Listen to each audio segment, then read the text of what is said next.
Willem and Tenny were married 2 months after his ordination. During all the weeks of getting ready, one thought stood out in my mind. Carol will be there.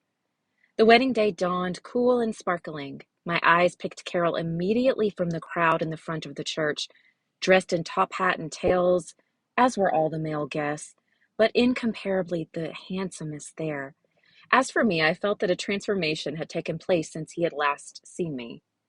The difference between my 21 years and his 26 was not, after all, as big as it had once been. But more than that, I felt, no, not beautiful. Even on such a romantic day as this, I could not persuade myself of that. I knew that my jaw was too square, my legs too long, my hands too large, but I earnestly believed, and all the books agreed, that I would look beautiful to the man who loved me. Betsy had done my hair that morning, laboring for an hour with the curling iron until it was piled high on my head, and so far, for a wonder, it had stayed. She'd made my silk dress too, as she'd made one for each of the women in the family, working by lamplight in the evenings because the shop was open 6 days a week and she would not sew on Sundays. Now, looking around me, I decided that our homemade outfits were as stylish as any there. Nobody would guess, I thought, as the gentle press toward the door began, that father had given up his cigars and Tante Jan's the coal fire in her rooms in order to buy the silk that swished so elegantly with us now. Corrie? In front of me stood Carol, tall black hat in his hands, his eyes searching my face as though he were not quite sure. Yes, it's me, I said, laughing up at him. It's me, Carol, and it's you, and it's the moment I've been dreaming of.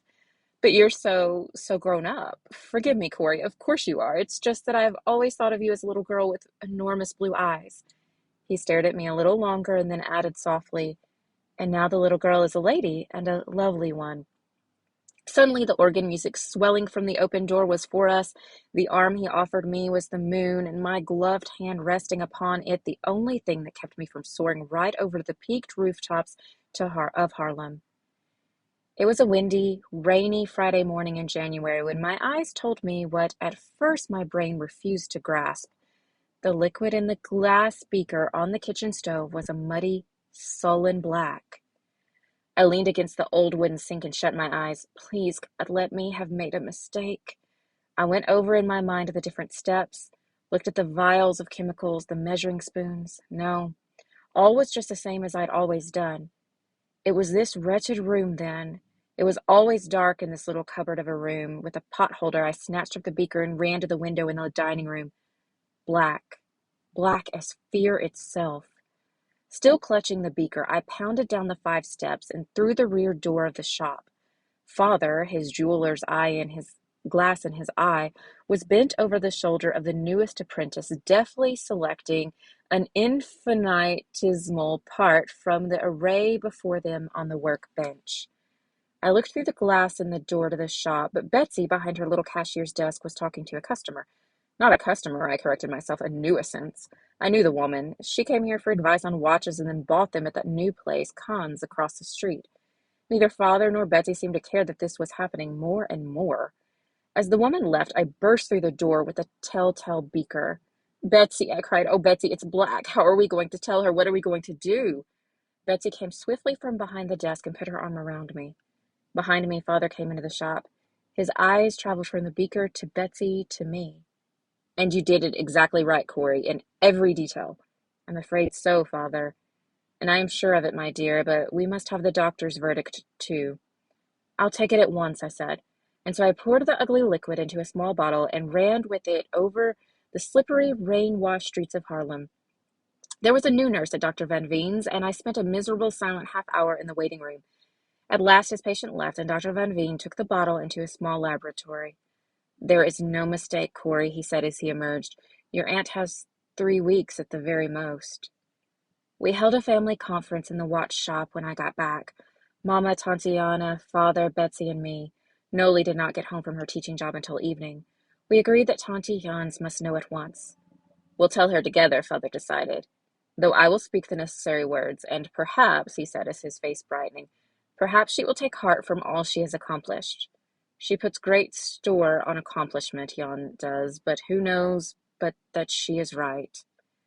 And so the little procession filed up the steps to Tanti Jan's room. Come in, she called to father's knock, and added as she always did, and close the door before I catch my death of draughts. She was sitting at her round mahogany table, working on yet another appeal for her soldiers' center. As she saw the number of people entering the room, she laid down her pen. She looked from one face to another until she came to mine and gave a little gasp of comprehension. This was Friday morning, and had not yet come up with the results of the test. My dear sister-in-law, father began gently, there is a joyous journey which each of God's children sooner or later sets out on, and Jan, some must go to their father empty-handed, but you will run to him with hands full. All your clubs, Tanti Anna ventured. Your writings, Mamma added. The funds you've raised, said Betsy. Your talks, I began. But our well-meant words were useless. In front of us, the proud face crumpled. Tanti Jans put her hand over her eyes and began to cry. Empty, empty, she choked at last through her tears. How can we bring anything to God? What does he care for our little tricks and trinkets? And then as we listened in disbelief, she lowered her hands and, with tears still coursing down her face, whispered, Dear Jesus, I thank you that we must come with empty hands. I thank you that you have done all on the cross, and that all we need in life or death is to be sure of this. Mamma threw her hands around her, and they clung together. But I stood rooted to the spot, knowing that I had just seen a mystery. It was Father's train ticket, given at the moment itself. With a flourish of her handkerchief and a forceful clearing of her nose, Tante Jans let us know that the moment for sentiment had passed. If I had a moment's privacy, she said, I might get some work accomplished. She glanced at Father, and into those stern eyes crept the nearest thing to a twinkle I'd ever seen. Not that the work matters, Casper. Not that it matters at all, but, she dismissed us crisply, I'm not going to leave an untidy desk behind for someone else to clean up. It was 4 months after Tante Jan's funeral that the long-awaited invitation came from Willem's first sermon. After less than a year as assistant to a minister in Utrecht, sorry about that pronunciation, he had been given a church of his own in Brabant, the beautiful rural southern part of Holland, and in the Dutch Reformed Church, a minister's first sermon in his first church was the most solemn, joyous, emotional occasion that an unemotional people could conceive.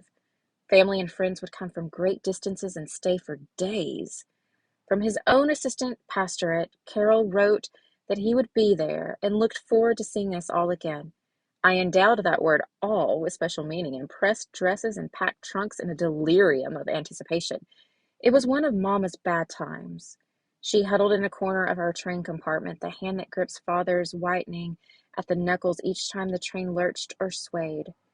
But while the rest of us gazed at the long rows of poplars in their bright June green, Mamma's eyes never left the sky. What to us was a trip to the country, to her was a feast of clouds and light and infinite blue distances. Both the village of Maid and the congregation of Willem's church had declined in recent years, but the church building itself, dating back to better days, was large, and so was Willem and Teeny's house across the street. Instead, by Behe standards, it was enormous. For the first few nights, the ceiling seemed so far overhead that I could not sleep. Uncles and cousins and friends arrived each day, but no matter how many people moved in, the rooms always seemed to look half empty. 3 days after we got there, I answered the front door knocker, and there stood Carol, coal dust from the train trip still speckling his shoulders. He tossed his brown carpet bag past me into the hall, seized my hand, and drew me out into the June sunshine. It's a lovely day in the country, Corrie, he cried. Come walking. From then on, it seemed taken for granted that Carol and I would go walking each day. Each time we wandered a little farther down the country lanes that wound in every direction away from the village, the dirt beneath our feet so different from the brick streets of Haarlem. It was hard to believe at such moments that the rest of Europe was locked in the bloodiest war in history. Even across the ocean, the madness seemed to be spreading. The paper said America would enter. Here in neutral Holland, one sunlit June day followed another. Only a few people, like Willem, insisted that the war was Holland's tragedy too. His first sermon was on this very theme. Europe and the world were changing, he said.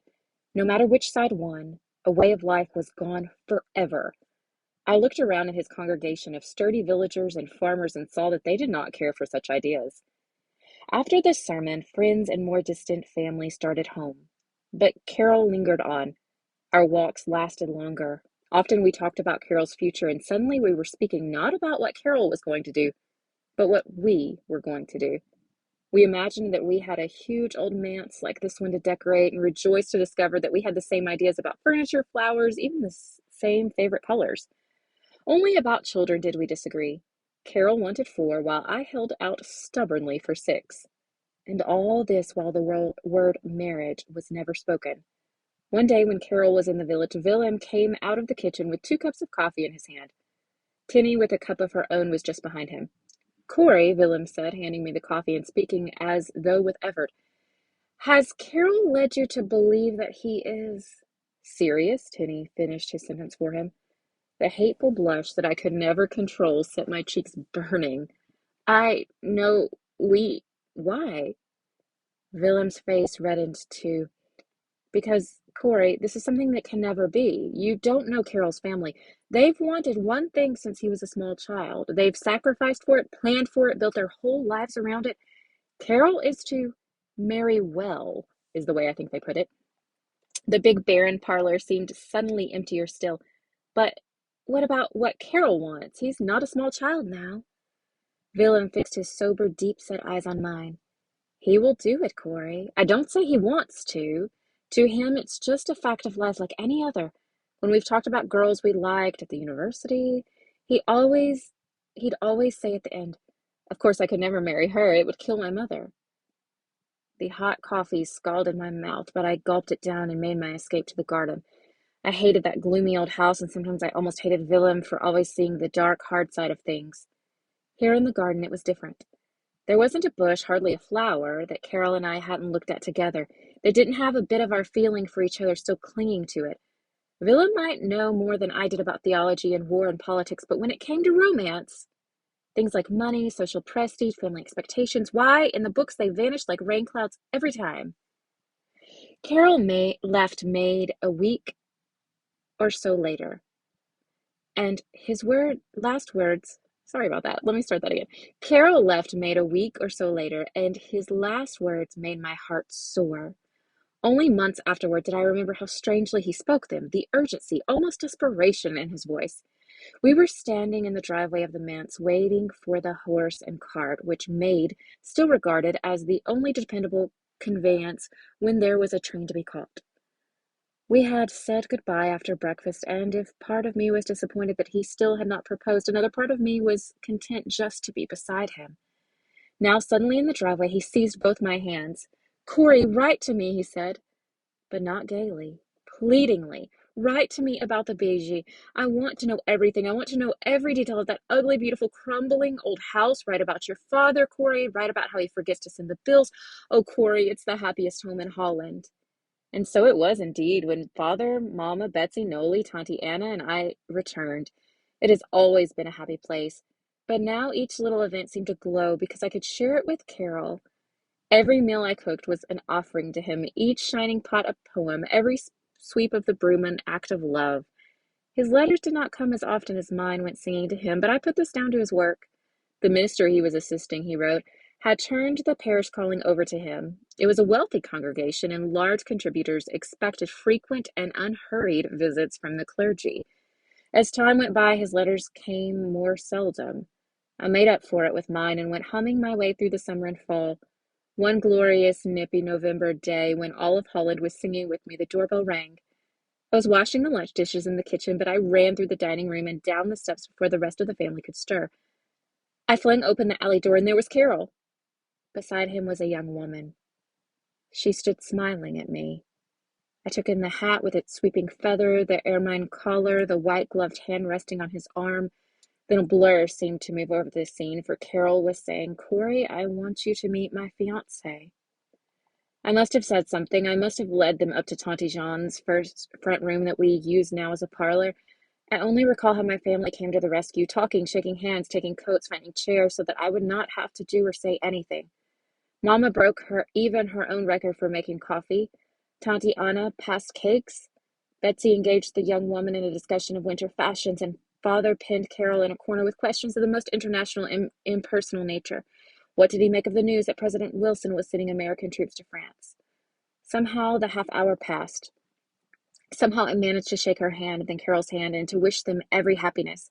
Betsy took them down to the door. Before it clicked shut, I was fleeing up the stairs to my own room at the top of the house where the tears could come. How long I lay on my bed sobbing for the one love of my life, I do not know. Later, I heard Father's footsteps coming up the stairs.